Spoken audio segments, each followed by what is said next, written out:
정형외과 전문의 임병은입니다. 저는 제1정형외과 병원에서 관절 파트를 담당하고 있습니다.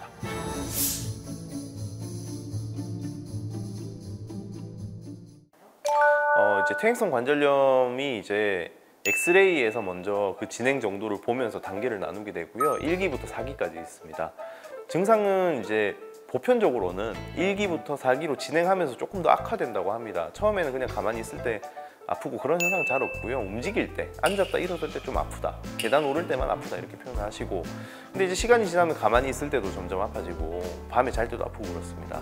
처음에는 물이 차거나 그런 일은 잘 없는데 연골 손상이 심해지면 이제 물도 차기도 하고, 또 이제 관절염이 진행하면서 연골이 한쪽으로만 힘을 받거든요. 특히 이제 체중이 한쪽으로만 전달되면 다리가 O자 모양으로 휜다든지 또는 X자 모양으로 다리가 휠 수 있고요. 그리고 이제 움직일 때 관절끼리 긁히는 소리가 나고 부딪히는 소리가 날 수도 있고요. 그리고 뜨끈뜨끈 열이 막 나고 그런 경우가 있습니다. 그래서 환자분께 이제 진료를 보면서 통증이나 물 차는 증상, 열감 이런 것들 저희가 확인을 하는데, 관절염이 심하지 않은데 그런 것들을 많이 호소하시는 분들이 있고, 그리고 관절염 4기인데도 나는 아프지 않고 잘 지낸다 그런 분들도 계세요. 그래서 자가골수 줄기세포 치료는 관절염 2기에서 3기에 주로 적용을 하게 되는데, 환자분들이 오셨을 때 이제 인공관절 할 정도는 아니라고 들었는데, 수술할 정도는 아닌데 통증도 있고 약에도 안 듣고 주사 치료에도 듣지 않는다, 그러면 이제 수술할 정도는 아니지만 줄기세포 치료를 함으로써 이제 비수술적 치료니까 또 치료 효과가 좋으니까 한번 시도해보자, 이렇게 좀 설명을 드릴 수 있습니다.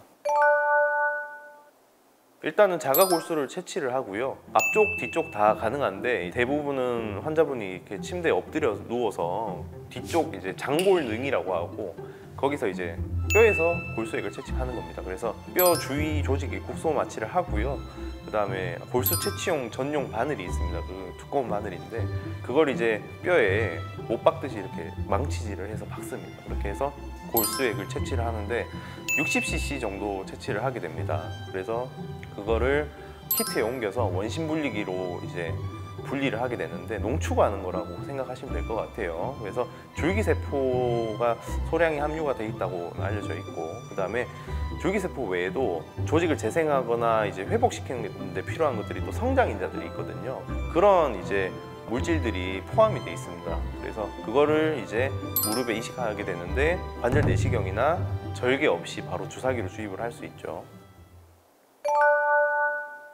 일단 줄기세포 치료 안에서만 비교를 한다면 지금까지는 뭐 말초 혈관에서 이제 채취를 하는 방법도 있었고 지방 조직에서 채취하는 방법도 있었는데, 골수에서 채취하는 경우에는 이제 상대적으로 손상은 좀 적게 주는 편이라고 볼 수 있죠. 그래서 큰 바늘만 그냥 이용해서 이제 뼈에 구멍을 뚫어서 골수액을 채취하는 거니까 채취하는 부위의 손상은 크지 않으면서 치료에 충분한 골수액을 쉽게 확보할 수 있다는 게 장점이겠고요. 그리고 이제 자가율의 농축액, 그러니까 내 몸에서 나온 거기 때문에 면역 반응이나 거부 반응이 따로 없다고 할 수 있고, 농축하는 과정은 이제 한 15분에서 20분 정도 걸리기 때문에 따로 이걸 실험실에 가져가서 뭐 몇 주간 배양을 한다든지 그런 과정이 없기 때문에 오염이나 유전자 변형이 될 그런 우려가 적다고 할 수 있습니다.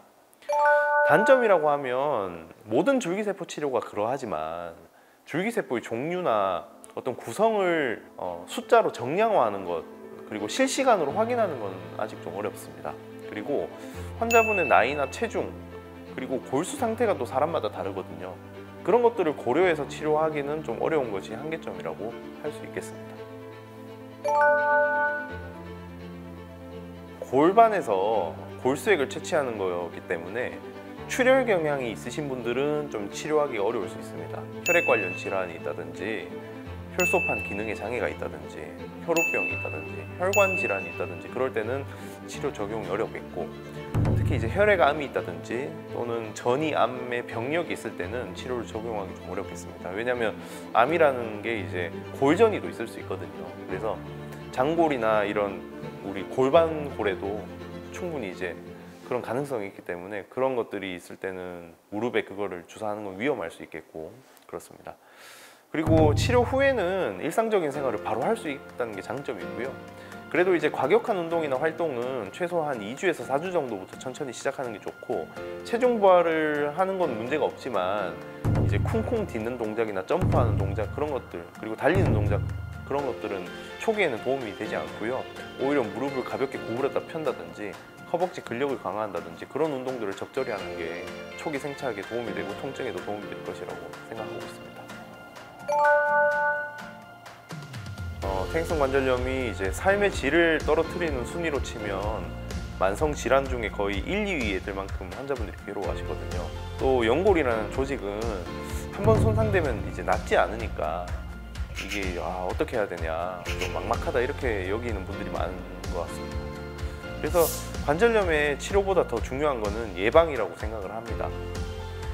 환자분들 오시면 항상 이제 관절염을 예방할 수 있는 습관부터 먼저 알려드리거든요. 그런데 요즘에는 그 관절염 치료나 예방의 경계가 좀 흐려졌습니다. 그래서 체중 조절이라는 건 관절염 예방을 위해서 한다고 생각하지만 사실 아주 강력한 치료 수단이기도 하거든요. 그리고 하지 교정 수술을 해서 이제 한쪽으로만 체중이 전달되지 않도록 해서 이제 체중을 분산하게 되면 내관절을 아껴서 오래 쓸 수 있게 되고, 인공관절 수술 전에 할 수 있는 그런 수술들이 나중에 이제 관절염이 끝까지 진행을 했을 때 해야 되는 그런 수술을 이렇게 늦춰주는 그런 효과가 있으니까요. 그래서 이제 관절염 예방과 치료의 경계가 이제 모호해졌다 그렇게 말씀드리는 건데, 그래서 언제든지 병원에 오셔서 좀 개선할 수 있는 부분을 찾을 수 있거든요. 그러면 분명히 기능적인 부분이나 어떤 통증에서 호전이 있을 거라고 생각을 하고요. 그리고 요즘에는 이제 20대 중후반에도 관절 상태가 궁금하다, 또 약간 통증이 있는데 검사를 받으러 왔다, 이렇게 내원하시는 분이 좀 늘었거든요. 그래서 그런 환자분들의 인식 변화는 좀 긍정적인 방향이 아닌가 생각하고 있습니다.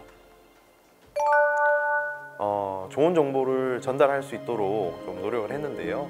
영상에서 사실 이렇게 다 전달하지 못하는 부분들도 있고, 그리고 환자분들마다 좀 다르게 적용해야 되는 그런 치료들도 많습니다. 그래서 궁금한 점이 있으시면 언제든지 내원하셔서 상담하면 충분히 도움되는 부분을 얻어 가실 수 있을 거라고 생각합니다.